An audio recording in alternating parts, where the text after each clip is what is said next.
ତମେ ଯଦି ନାଚିବ ମୋ ପୁଅ ସହିତ ତାହେଲେ ମୁଁ ଆଇସ୍ ଷ୍ଟାର୍ଟ କଲି ଗାଡ଼ି ସିଧି ଖାଇଦେବ ଗଲା ଆଉ କ'ଣ ମୋଟା ଖାଇଦେବ ନା ପୋଡ଼ିଦେବା।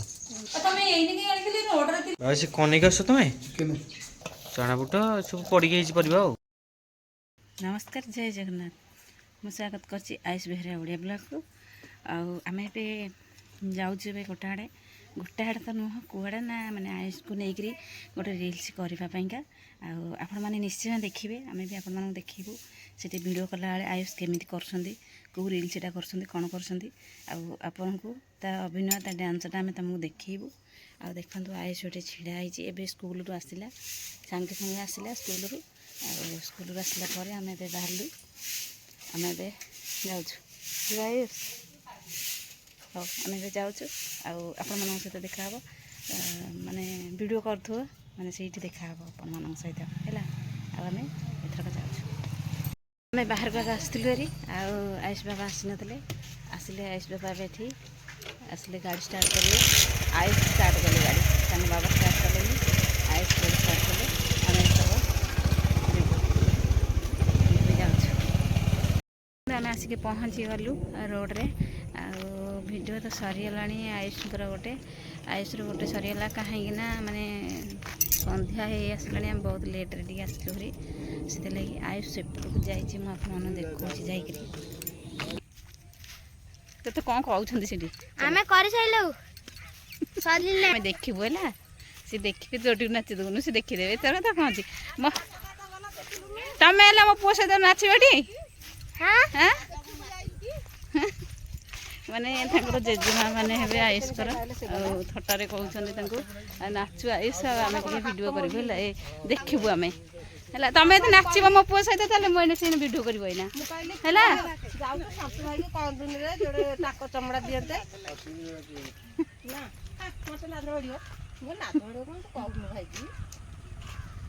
ଦେଖନ୍ତୁ ଆଜି ରାତିରେ କ'ଣ ଏଠି ରୋଷେଇ ହେଉଛି ପଚାରିବା ଏବେ। ମମି ଏବେ କ'ଣ ରୋଷେଇ ହେଉଛି ଏଠି?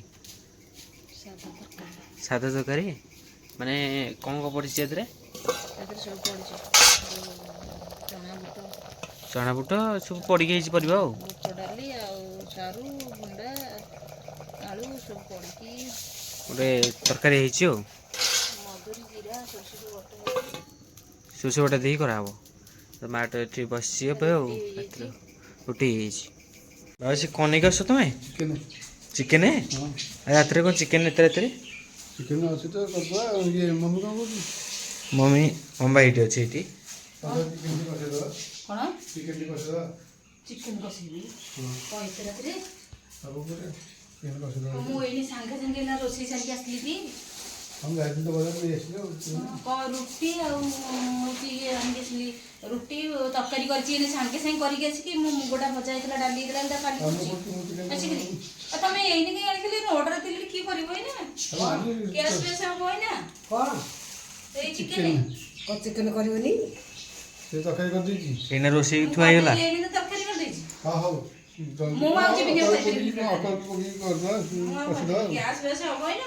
ଆସିଲା ବେଳେ 10 ଟଙ୍କା ସାଙ୍ଗେ ଢାଳିଦେବି। ଗ୍ୟାସ୍ ହବ ନା ତରକାରୀ ଦେଖିଲେ ମୁଁ ଏଠି କରିବି ସାଙ୍ଗେ ସାଙ୍ଗେ। ଦେଖିବ ପୁଅ ଏଇ ସାଙ୍ଗେ ସାଙ୍ଗେ କରିଛି ତରକାରୀ, ସାଙ୍ଗେ ସାଙ୍ଗେ ସେ ଗୋଟେ ବାରିପଟେ ଆମେ କରିଦେବି। ଏମିତି ଜଷ୍ଟ ଏକା ତାତିଛି ଦେଖ ଧୂଆଁ ବାହାରୁଛି। ସାଙ୍ଗେ ସାଙ୍ଗେ ବୁଟ ଆଳୁ ସବୁ ପକେଇକି ସାଙ୍ଗେ ସାଙ୍ଗେ ରୁଟି ତରକାରୀ ଚିନ୍ତା ଧରିକି ଆସିଲଣି, ମୁଁ ଜମା କରିପାରିବିନି ନା। ତ କରିବ ଯଦି କହିବି, ଯଦି ମୁଁ ବିନା ତେଲରେ କରିଦେବି ନା। ଗ୍ୟାସ୍ ଫ୍ୟାସ୍ ହବ? ଗ୍ୟାସ୍ ହେଉଛି ସବୁ। ଅଳ୍ପ ପିଆଜ ପକେଇକି କରିଦେବା। ନାଇଁ ତେଲ ବି ଟୋଟାଲି ପଡ଼ିବନି ଟୋଟାଲ ତା ଦେହରେ।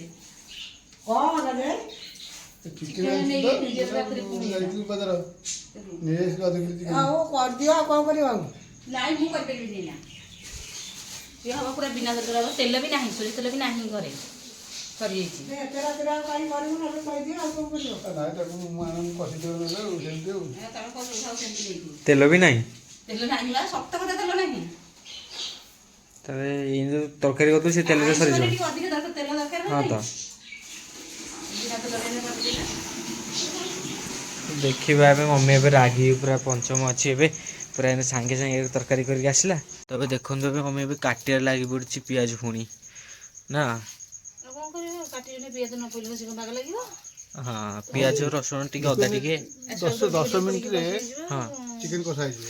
10 ମିନିଟ୍ରେ 10 ମିନିଟ୍ରେ ତାହେଲେ କଷେଇ ଦେଉଛ ଚିକେନ ଖାଲି ଦେଖିବ ସବୁ ଧରିକି ପଳେଇ ଯାଇଛନ୍ତି ରାତିରେ କାହିଁ ମୋତେ ସେ କଥା କହିଲାନି ଚିକେନ ଆଣିବ ରାତିରେ ତରକାରୀ କରିବ ସବୁ ବୋଲି ଏକାଠି ମିଶେଇଦବା କେମିତି ଚିକେନ ତ କଷିବା ପାଇଁ ଟିକେ ଅଧଘଣ୍ଟା ଲାଗିବ କି ନାହିଁ ସବୁ ଏକାଠି ପକେଇକି ଯାହା ବି ହେଲେ ପିଆଜ ରସୁଣ ନ ପଇଲେ ସେ କଣ ବାଗ ଲାଗିବ ନା ହଁ ଆଉ ତେଲ ତ କହୁଛୁ ନାହିଁ ଆଉ ଅଧଘଣ୍ଟା ଲାଗିବନି କହୁଛୁ ତେଲ ନାହିଁ ଆଗରେ ଦେଖୁନ ମୋଟା ମୋଟା ସବୁ ପିଆଜ କାଟିଯିବ କାଟିଥିବି ଛେଚିଦବା ଛେଚିକି ସବୁ ଏକାଠି ଗୋଳେଇକିରି ଚିକେନ ଖାଇବେ ବୋଲି ଚିକେନ ଖାଇ ମୋତେ ଫୋନ୍ କରି କହିଲାନି ଛେଚା ହେଇଗଲା ସବୁ ଛେଚା ଗଲା ନା ରସୁଣ ଅଦା ଛେଚା ଯିବ ଅଦା ଆଉ ଅଛି ତ ପିଆଜ ବି ଛେଚା ଛେଚା ହେଇଯିବ ହେଇଯିବ ସବୁ ହେଇଯିବ ମୁଁ ମିଛ କହୁଥିଲି ତେଲ ନାହିଁ କିଛି ସେଥିରେ କିଛି ବି ତେଲ ନାହିଁ ତା ଆଉ ରାତି 10ଟା ହେଲାଣି ରାତି 10ଟାରେ କଣ ଦୋକାନ ଖୋଲା ହେଇଥିବ ନା ଏତିକି ଟିକେ ନେଉଛି ହଁ ସେଉ ଟିକେ ପକେଇକି ନାଇଁ ପଡ଼ିବନି ଟୋଟାଲି ପଡ଼ିବନି କିଛି ନାହିଁ ମୂଳରୁ କିଛି ନାହିଁ ତେଲ ପିଆଜ ବି ପେଷ୍ଟ ହେଇଗଲା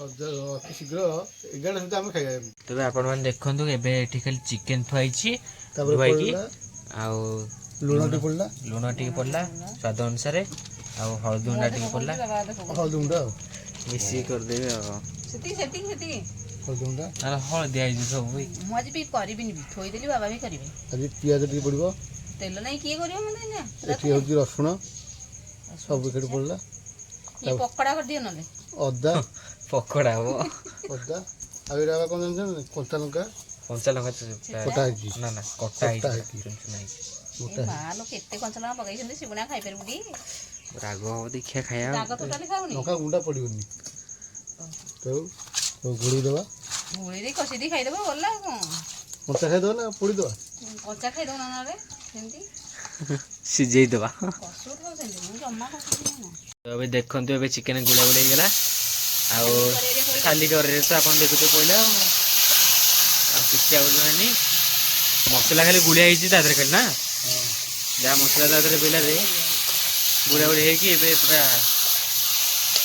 ତା ଦେହରେ ପାଣି ବି ଦିଆହେବନି ନା କ'ଣ ପାଣି ଦିଆହେବନି ପାଣି ଦିଆହବନି ଟିକେ କଷା ହବନି ଟିକେ ପାଣି ନହେଲେ ଲାଗିଯିବ ପୋଡ଼ିଯିବ ଖାଲି କରେଇରେ ପୁରା ପଡ଼ିକି ପୁରା ସେମିତି ହେଉଛି ଆପଣ ଏଠି ଟିକେ ଟ୍ରାଏ କରନ୍ତୁ ଦେଖିବେ କେମିତି ଲାଗୁଛି କାଇଁ ଗୋଟେ ନା ଖାଇବା ଭଲ ଲାଗି ହଁ ସେଇଦିନ ଭଲ ଲାଗୁଥିଲା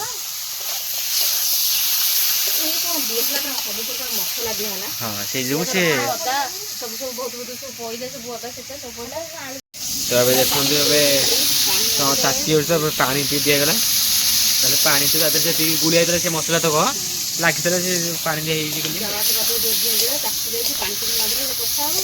ହଁ ସେଇ ହେଇଗଲା ତ ଏବେ ତରକାରୀ ହେଇଯାଇଛି ଫାଇନାଲି ଆଉ ଆଗରେ ଖିଆ ହବ ବୋଲି ତାକୁ ଚୁମୁଟାଟେ ଦେଖି ଆଣିବା ନେଇଯିବି ଟିକେ ତ ଏବେ ସବୁ ମସଲା ଯେଉଁ ଯାହା ପଡ଼ିଥିଲା ଯେଉଁ ମସଲା ହେଇଗଲା ଆଉ ଏବେ ଦେଖନ୍ତୁ ହେଇଗଲା ଯେଉଁ ବିନା ତେଲରେ ଚିକେନ କଷା ହେଲା ଆଉ ରୁଟି କି ଚିକେନ କଷା ଆଉ ସାଧା ତରକାରୀ ଏଠି କରିଥିଲି ଏଠି ଧୁଆ ହେଇଯାଇଛି ଆପଣମାନେ ଦେଖନ୍ତୁ ଆଉ ଏଠି ଖାଇବାକୁ ବସିଲେ ଆୟୁଷ ଟିକେ ଟେଷ୍ଟ କଲେ କେମିତି ଲାଗୁଛି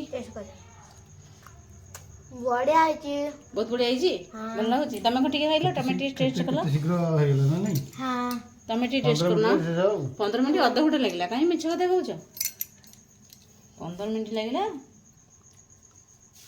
ଭଲ ଲାଗୁଛି ଭଲ ଲାଗୁଛି ଟି ଯାହା ହଉ ତେଲ ନଥିଲା ତେଲ ନଥାଇକି ଚିକେନ କଷା ହେଇଗଲା କୁହନ୍ତି ବହୁତ ବଢ଼ିଆ ଲାଗୁଛି ହେଲା ଟେଷ୍ଟ ଲାଗୁଛି ବିନା ତେଲରେ ଏମିତି ହେବ ରାତିରେ ଚିକେନ କଲେ ଏମିତି ହେବ ହେଲା